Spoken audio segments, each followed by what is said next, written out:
What if I told you the most shocking part of Donald Trump's latest national address isn't what he said, but why he said it? And what if the real story only begins after the clip ends? Because what you're about to hear might sound explosive on the surface, but stay with me, because the analysis that follows could completely change how you see it. I'm going to show you some key moments from Donald Trump's presidential address tonight to the nation, but with one important caveat. You need to stay for the breakdown afterwards, because the clip alone doesn't tell the full story. So here's that clip, and again, make sure you stick around for what comes next.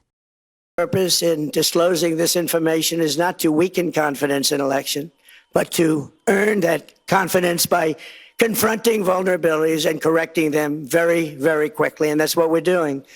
The documents cover 5 major areas of concern. First, they show that over a period of years, starting during the 2020 election cycle, the People's Republic of China carried out what is believed to be the largest compromise of election data in history, resulting in China's illicit acquisition of 220 million U.S. voter files.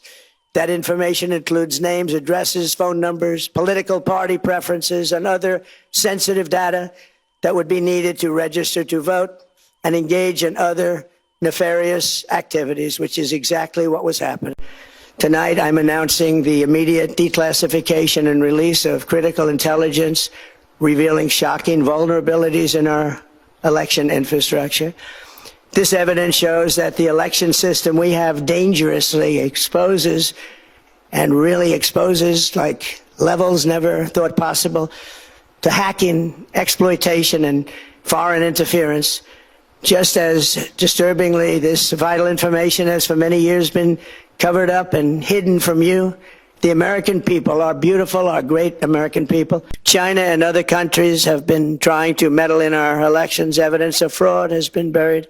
Hundreds of thousands of non-citizens and dead people are listed and active on the voter rolls, and yet we still have elections with no voter ID, no proof of citizenship, and tens of millions of ballots floating aimlessly through the mail. Congress must pass the Save America Act. Now, in that address, Donald Trump made what he framed as a shocking claim. According to what was previewed earlier in the day, he says he has newly discovered evidence of foreign election interference. A claim that, we are told, is supposed to stun the country. But here's the reality: should it actually shock you? Or is this something we've seen before? Because if you've been paying attention over the past decade, this exact narrative has been pushed again and again. Claims of foreign interference. Allegations without substantiated proof. A storyline that refuses to disappear. So ask yourself this: if this claim wasn't real then, why would it suddenly be real now? The answer might not be about evidence at all. It might be about strategy. Because what we are looking at here isn't just a speech, it's part of a much larger pattern. For months now, Trump and his allies have been quietly building what many are calling an infrastructure around elections in the United States. And the moves they've been making, they raise serious questions. We are talking about legal battles where the Department of Justice is suing multiple states over access to voter rolls.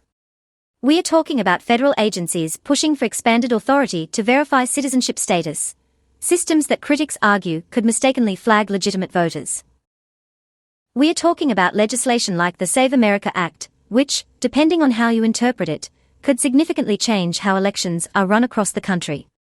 And perhaps most controversially, there have been ongoing discussions, unconfirmed, but not dismissed, about the potential role of federal enforcement agencies at polling locations. Now pause for a second and think about this. If all of these steps were working, if they were succeeding in courts, in Congress, in public opinion, would there even be a need for a dramatic national address like this? Probably not. Because according to multiple reports, many of these efforts have hit roadblocks. Courts have intervened. Legal challenges have slowed things down. Legislative hurdles like the filibuster have stopped progress. So what happens when one path is blocked? You look for another. And that's where this speech starts to make a lot more sense. According to reporting, Trump's allies have drafted a detailed executive order, one that could allow the president to declare a national emergency based on alleged foreign election interference. Now think about what that means. A national emergency isn't just a statement, it unlocks extraordinary presidential powers. Powers that could potentially reshape how elections are administered in this country. But here's the catch. You don't just declare a national emergency out of nowhere. You need a reason. You need a narrative. You need something, real or not, that can justify that level of action. And that brings us right back to the claim in the speech. Foreign interference. A threat to democracy. A system that's supposedly broken. Because once you establish that story, once people start to believe that something is wrong, you create space for extraordinary measures. But here's the key question. Does the claim need to be true, or does it just need to be repeated enough times to feel real?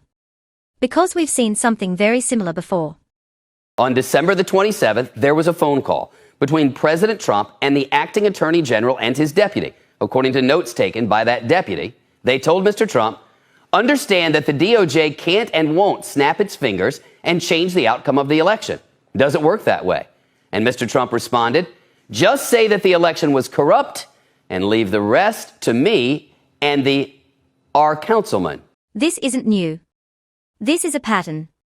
A familiar cycle where a claim is introduced, amplified, and then used as justification for something bigger. And that's why this moment matters. Because if this narrative gains traction, if it becomes part of the national conversation, it could be used to justify actions that go far beyond a speech. We are talking about potential control over voter rolls. Decisions about who can and cannot vote. Federal oversight of elections that have traditionally been managed at the state level. And that raises a serious question. At what point does election security cross into election control? Because the line between those two things can get very blurry. And here's where it gets even more revealing. Listen carefully to what Trump himself has suggested in the past. We can only lose the midterms if we allow ourselves to lose the midterms, if we are foolish, stupid, and unwise. But if we terminate the filibuster, as we should do, and immediately vote for the Save America Act, then we will not lose an election for 100 years. Because when someone talks about outcomes that stretch decades into the future, about one side maintaining power for an extended period, you have to ask yourself what that really means. Is that about winning elections fairly? Or is it about changing the rules of the game? And this is where the bigger picture starts to come into focus. Because when you look at the current political landscape, there are real challenges. Economic concerns. Public opinion shifts. Approval ratings that fluctuate. And historically, when leaders feel strong, they make their case directly to voters. But when they don't, they look for other ways to gain an advantage. So ask yourself, why shift the focus away from policy and performance, and toward election systems? Why push narratives about interference now? Why escalate the rhetoric at this moment? Could it be because the traditional path to victory feels uncertain? And if that's the case, then this speech isn't just about informing the public. It's about shaping perception. It's about creating a justification for what might come next. Because if the groundwork is laid, if people believe that the system is compromised, then almost any action can be framed as a solution. And that's where things become critical. Because democracy doesn't just depend on laws or systems. It depends on trust. Trust that elections are fair. Trust that votes are counted accurately. Trust that power changes hands based on the will of the people. And once that trust is shaken, everything else becomes more fragile.